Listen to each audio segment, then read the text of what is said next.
नमस्कार मित्रों, स्वागत है आप सभी का हमारे इस YouTube चैनल में। आज हम लोग छत्तीसगढ़ के प्राचीन इतिहास के अंतर्गत वैदिक काल, रामायण काल तथा महाभारत काल से संबंधित उन सभी प्रश्नों को इस वीडियो सेशन में सम्मिलित करने जा रहे हैं, जो कि प्रीवियस ईयर में CGPSC तथा CG व्यापम द्वारा किसी न किसी परीक्षा में पूछे गए हैं। और ये जो प्रश्न हैं दिसंबर 2023 तक जितने भी परीक्षा आयोजित किए गए हैं उन सभी परीक्षाओं के प्रश्न हैं। तो यदि आप इस वीडियो को देखते हैं तो निश्चित रूप से आपके लिए ये फ़ायदेमंद सिद्ध हो सकता है। तो चलिए आज के हमारे इस वीडियो सेशन की शुरुआत करते हैं। सबसे पहला सवाल आप देख पा रहे होंगे, राम वन गमन पर्यटन पथ के किस स्थान को मतंग ऋषि का आश्रम माना जाता है। हमको बताना है कि मतंग ऋषि का आश्रम कहाँ स्थित है। ये जो क्वेश्चन है अभी हाल ही में जो सहकारिता भर्ती का पेपर हुआ था उसमें पूछा गया था। पहला ऑप्शन इसके लिए दिया गया है रामगढ़, दूसरा ऑप्शन है शिवरी नारायण, तीसरा ऑप्शन है चंपारण और चौथा ऑप्शन है सीतामढ़ी। तो आपको याद रखना है कि इस क्वेश्चन का जो आंसर है वो है बी, यानी कि शिवरी नारायण में मतंग ऋषि का आश्रम है। यदि रामगढ़ की बात करें तो यहाँ जो ऋषि वशिष्ठ हैं उनका आश्रम है, वशिष्ठ ऋषि का आश्रम है। मतंग ऋषि का आश्रम शिवरी नारायण में है और अत्रि ऋषि का आश्रम सीतामढ़ी है। इसको भी एग्जाम में पूछा जा चुका है। आपको याद रखना है जो अत्रि ऋषि हैं उनका जो आश्रम है वो सीतामढ़ी में है, सीतामढ़ी हर चौका के नाम से जिसको आप लोग जानते हैं। तो इसको आपको याद रखना है, शिवरी नारायण में मतंग ऋषि का आश्रम है। चलिए आगे बढ़ते हैं अगले सवाल की तरफ। अगला सवाल है, छत्तीसगढ़ का पुराना नाम क्या था। तो ये तो आप सभी जानते हैं। ऑप्शन में दिया गया है कौशल, दक्षिण कौशल, उत्तर कौशल, इनमें से कोई नहीं। तो छत्तीसगढ़ का जो पुराना नाम है वो दक्षिण कौशल है। अगला सवाल है, जनश्रुतियों के अनुसार रामायण कालीन छत्तीसगढ़ के स्थान और उससे संबंधित मान्यताओं के साथ सही संबंध जोड़े हैं। सही जोड़ा हमको बनाना है। तो आप सभी को पता होगा लौह कुश का जन्म जो स्थल है वो तुरतुरिया है, ठीक है। तो मैं ये कह सकता हूँ कि ये ए है, ठीक है। वाल्मीकि जी का जो आश्रम है, लौह कुश का जन्म स्थान है तुरतुरिया। उसके बाद श्री राम द्वारा भूमि देवी की पूजा कहाँ किया गया था। तो भूमि देवी की जो पूजा है वो रामाराम में किया गया था, तो ये हो जाएगा बी। उसके बाद यदि देखें लोमस ऋषि का आश्रम कहाँ है, तो लोमस ऋषि का जो आश्रम है वो आप सभी को पता होगा राजिम में है, तो ये हो जाएगा सी। और अत्रि मुनि का जो आश्रम है वो सीतामढ़ी में है, अभी कुछ देर पहले ही मैंने बताया था, डी। तो यदि हमारे पास ऐसा कोई विकल्प है, ए का 4, बी का 3, सी का 2 और डी का 1, तो ये हमारा ऑप्शन हो जाएगा आंसर बी। बी इसके लिए सही उत्तर है।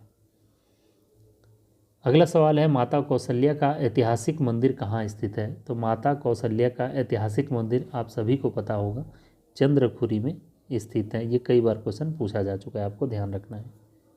अगला सवाल है, मणिपुर महाभारत में उल्लिखित एक राज्य है। आधुनिक छत्तीसगढ़ का यह कौन सा स्थान मणिपुर राज्य था।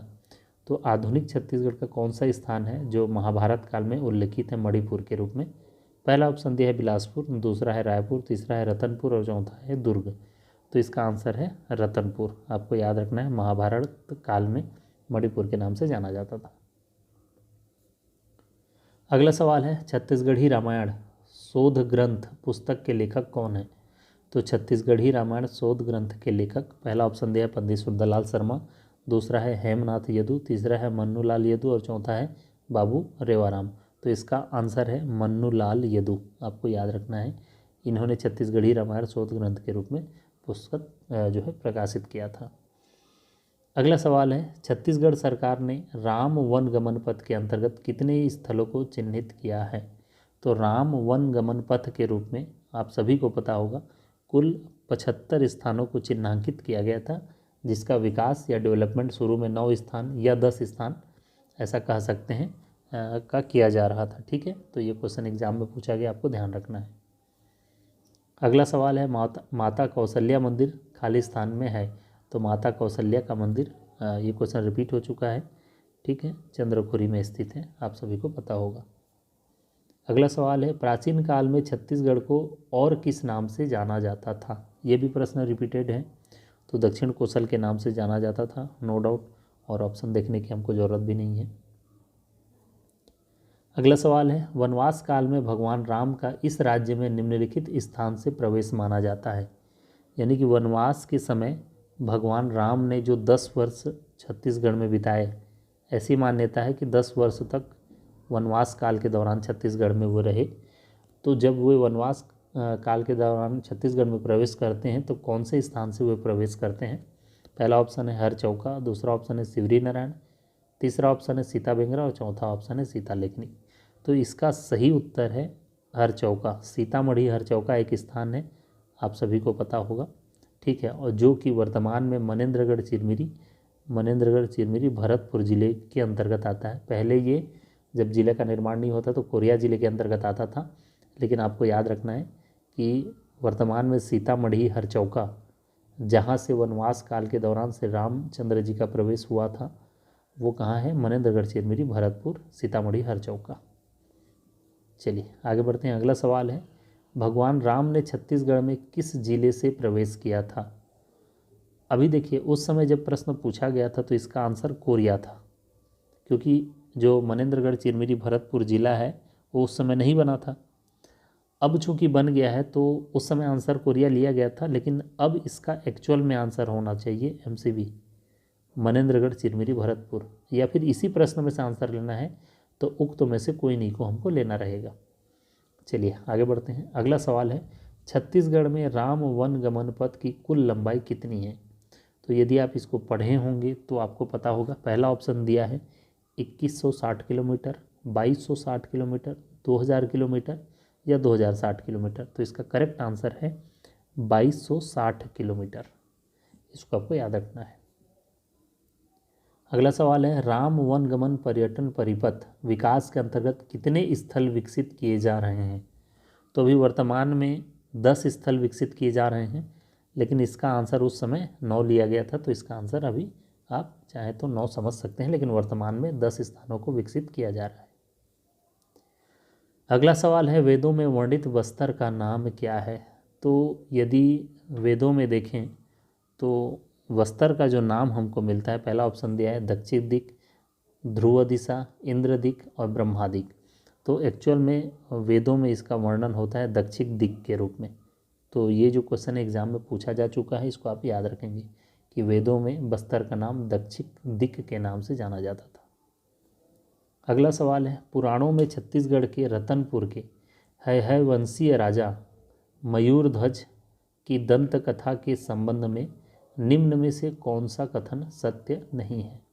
एक है वंशीय शासक हुए मयूरध्वज, तो इसके संबंध में जो हमको जनश्रुति के अनुसार जो कथाएं प्रचलित है, उसके अनुसार हमको देखना है कि कौन सा कथन इनमें से सत्य नहीं है। जो सही नहीं है उसको हमको बताना है। मयूरध्वज हस्तिनापुर के पांडव राजा युधिष्ठिर का समकालीन था, ये सही है, समकालीन थे उस समय।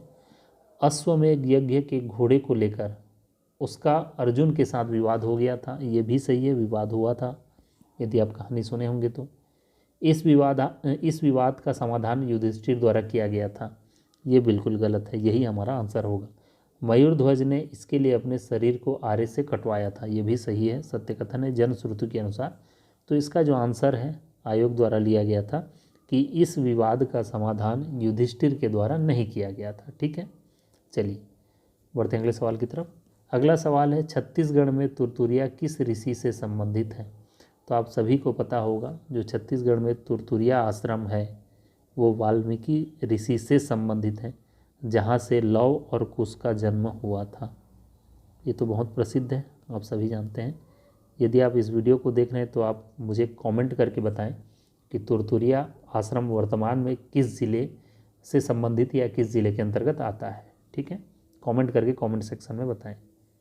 चलिए अगला सवाल है, महाभारत के अनुसार छत्तीसगढ़ प्रदेश के किस ऐतिहासिक स्थल का नाम रत्नावलीपुरी था? तो महाभारत के अनुसार, ठीक है, हमको महाभारत के अनुसार बताना है छत्तीसगढ़ प्रदेश के ऐतिहासिक स्थल रत्नावलीपुरी जो स्थान है उसका नाम क्या था, या वर्तमान में हम देखें तो क्या नाम था, इस टाइप से आप समझ सकते हैं। पहला ऑप्शन है सिंघरपुर, दूसरा ऑप्शन है नारायणपुर, ये नारायणपुर एक्चुअल में, और तीसरा ऑप्शन है सिरपुर, और चौथा ऑप्शन है रतनपुर। तो इसका जो करेक्ट आंसर है वो क्या है, रतनपुर। इसको आपको याद रखना है। अगला सवाल है, प्राचीन जनश्रुति के अनुसार राजा मोरध्वज का संबंध छत्तीसगढ़ के निम्न स्थानों से जोड़ा जाता है। तो जो राजा मोरध्वज थे, जो पहले ही हम लोग इससे पहले देख चुके मयूरध्वज या मोरध्वज, तो जनश्रुति के अनुसार देखें तो आरंग पहला ऑप्शन दिया है, यहाँ से संबंधित थे। खल्लारी से संबंधित नहीं थे। रतनपुर से संबंधित थे क्योंकि उन्होंने अपनी राजधानी बनाई थी इसको, और रायपुर से संबंधित नहीं थे। तो इसका करेक्ट आंसर हो जाएगा सी, 1 और 3। ठीक है, जनश्रुतियों के अनुसार हम देखें तो मोरध्वज की राजधानी रतनपुर थी, लेकिन इनका संबंध आरंग से भी था, इसलिए इसका आंसर हो जाएगा 1 व 3। अगला सवाल है, छत्तीसगढ़ को पहले किस नाम से जाना जाता था। तो छत्तीसगढ़ को आप सभी जानते हैं दक्षिण कोसल के नाम से जाना जाता था। तो इसका आंसर सीधा सीधा सी हो जाएगा, बाकी को पढ़ने की आवश्यकता नहीं है। अगला सवाल है, महाकाव्य रामायण में बस्तर का उल्लेख किस क्षेत्र के नाम से किया जाता है। जो रामायण है उसमें अगर देखें तो बस्तर क्षेत्र को किस नाम से जाना जाता था उस समय। पहला ऑप्शन दिया है सुंदरवन, दूसरा ऑप्शन है दंडकारण्य, तीसरा ऑप्शन है किष्किंधा, और चौथा ऑप्शन है चित्रकूट। तो आप सभी को पता होगा रामायण काल में इसका जो नाम है दंडकारण्य के नाम से जाना जाता था। दक्षिण कोसल के नाम से पूरे छत्तीसगढ़ को जाना जाता था, जबकि बस्तर क्षेत्र को दंडकारण्य के नाम से जाना जाता था। अगला सवाल है, प्राचीन काल में छत्तीसगढ़ को किस नाम से जाना जाता था जिसका उल्लेख रामायण और महाभारत दोनों में मिलता है। तो निश्चित रूप से इसका आंसर दक्षिण कोसल है। हालांकि महाभारत काल में कोसल के नाम से जाना जाता था, प्राग कोसल या कोसल, और रामायण काल में दक्षिण कोसल। चूँकि ऑप्शन में दक्षिण कोसल दिया है तो आंसर हमारा दक्षिण कोसल हो जाएगा। अगला सवाल है, सबरी मंदिर कहाँ स्थित है। तो ये क्वेश्चन बहुत ही महत्वपूर्ण है और बहुत ही शानदार है, क्योंकि सबरी जो मंदिर है वो एक्चुअल में, अच्छा यहाँ थोड़ा सुधार कर लेना, ये एक्चुअल में खरौद है। जो सबरी मंदिर है एक्चुअल में खरौद में स्थित है, जो कि जांजगीर चांपा जिले के अंतर्गत आता है। ठीक है, आपको याद रखना है, जांजगीर चांपा जिले के अंतर्गत आता है खरौद। खरौद में एक्चुअल में सबरी का मंदिर स्थित है, जो ईंटों से बना हुआ है, जबकि भगवान श्री राम ने शिवरी नारायण में सबरी के जूठे बेर को खाए थे। तो इन दोनों को आपको याद रखना है। सबरी के जो जूठे बेर है उसको शिवरी नारायण में प्रभु श्री रामचंद्र जी ने खाया था, जबकि खरौद में सबरी माता का मंदिर है। अगला सवाल है, स्थानीय परंपरा के अनुसार राम ने किस स्थान पर सबरी के जूठे बेर खाए। तो ये क्वेश्चन तो अभी मैंने बताया शिवरी नारायण, इसका आंसर हो जाएगा डी। अगला सवाल है, कौशल्या माता का मंदिर कहाँ स्थित है। ये क्वेश्चन तो कई बार रिपीट हो चुका। कौशल्या माता का मंदिर चंद्रखुरी रायपुर में स्थित है। अगला सवाल है, तुरतुरिया क्यों प्रसिद्ध है। तो तुरतुरिया आप सभी जानते हैं, इससे पहले भी प्रश्न आ चुका। ये वाल्मीकि जी का, ऋषि वाल्मीकि जी का आश्रम है, जहाँ पर लौ और कुश का जन्म हुआ था। लौ और कुश की जन्म स्थली है, इसीलिए ये बहुत ही प्रसिद्ध है तुरतुरिया आश्रम। ठीक है, तो ये वाल्मीकि जी का आश्रम है, इसलिए प्रसिद्ध है। आगे देखें तो अगला सवाल है, वैदिक काल में छत्तीसगढ़ को निम्नलिखित में से किस नाम से जाना जाता था। तो वैदिक काल में यदि छत्तीसगढ़ का देखें तो स्पष्ट कोई नाम उल्लेख मिलता नहीं है। दक्षिण कोसल तो रामायण काल में बोला जाता था, छत्तीसगढ़, दंडकारण्य, गोंडवाना, ये सभी अलग अलग समय के नाम भले ही हैं, लेकिन वैदिक काल में स्पष्ट रूप से छत्तीसगढ़ का कोई भी नाम नहीं मिलता है, इसलिए आयोग द्वारा इसका आंसर इनमें से कोई नहीं लिया गया है। तो इसको आप याद रखेंगे, वैदिक काल में छत्तीसगढ़ का कोई पर्टिकुलर नाम नहीं मिलता है। अगला सवाल है, छत्तीसगढ़ में ऋषभ तीर्थ की जानकारी का साहित्यिक स्रोत क्या है। यानी कि जो जैन धर्म के 24वें तीर्थंकर हुए ऋषभ देव, उनकी जानकारी का साहित्यिक स्रोत क्या है छत्तीसगढ़ में। ठीक है, तो उसको पूछा गया है। तो पहला ऑप्शन दिया है रघुवंश, दूसरा ऑप्शन है महाभारत, तीसरा ऑप्शन है आदि पुराण, चौथा ऑप्शन है अर्थशास्त्र, पांचवा ऑप्शन दिया है अन्य विकल्पों में से कोई एक। तो इसमें आपको याद रखना है, महाभारत से हमको जानकारी मिलता है कि जो 24वें तीर्थंकर हुए ऋषभ देव, वो जांजगीर चांपा की एक जगह है, स्थान है, जिसका नाम आपको पता होगा, गुंजी, या इसी को दमोदरहा के नाम से भी जानते हैं। तो ये जो स्थान है ये जैन धर्म से संबंधित है और ख़ास करके ऋषभदेव जो कि 24वें तीर्थंकर हैं जैन धर्म के, उससे संबंधित है। महाभारत से हमको इसकी जानकारी मिलती है, तो इसका आंसर हो जाएगा बी, महाभारत। अगला सवाल है ऋषभ तीर्थ छत्तीसगढ़ के किस जिले में स्थित है? तो ऋषभ तीर्थ जांजगीर चांपा जिले में स्थित है, इसको आपको याद रखना है। ठीक है, जो गुंजी या दमोदरहा जो जगह मैंने बताया वो जांजगीर चांपा जिले में स्थित है, तो इसका आंसर हो जाएगा जांजगीर चांपा। अगला सवाल है अब छत्तीसगढ़ कहे जाने वाले प्रदेश का प्राचीन नाम है? कलिंग है नहीं, कलिंग तो उड़ीसा का नाम है। चेरलम नहीं है, उज्जैनी नहीं है, वारंगल नहीं है, तो इसका आंसर आप सब जानते हैं दक्षिण कोसल इसका प्राचीन नाम है। अगला सवाल है अब छत्तीसगढ़ कहे जाने वाले प्रदेश का प्राचीन नाम है। अच्छा, ये क्वेश्चन रिपीट हुआ है, पिछले वाला अलग एग्जाम में पूछा था, इसमें अलग में पूछा गया, तो दक्षिण कोसल इसका प्राचीन नाम है, बताने की आवश्यकता नहीं है। ठीक है, तो इस तरीके से ये जो क्वेश्चन थे, इतने क्वेश्चन हमारे पास हैं जो प्रीवियस ईयर में प्राचीन काल से संबंधित, जो वैदिक काल है, रामायण काल है या महाभारत काल से संबंधित है, उन सभी प्रश्नों को पूछा गया है, ये जितने भी हम लोगों ने देखा। और इसी के आसपास आगे पूछे जाने की भी संभावना बनती है। तो आशा करता हूँ कि यदि आपने इस वीडियो को देखा होगा तो निश्चित रूप से आपको एक मोटा मोटा आइडिया हो गया होगा कि किस तरीके के प्रश्न इस सेक्शन से पूछे जा रहे हैं। तो फिलहाल इस वीडियो को देखने के लिए बहुत बहुत धन्यवाद। यदि वीडियो पसंद आता है तो आप इसे लाइक करें और सब्सक्राइब करें, और कोई अन्य सुझाव भी देना चाहते हैं तो कमेंट सेक्शन में आप जाके सुझाव दे सकते हैं। फिलहाल इस वीडियो को देखने के लिए बहुत बहुत धन्यवाद।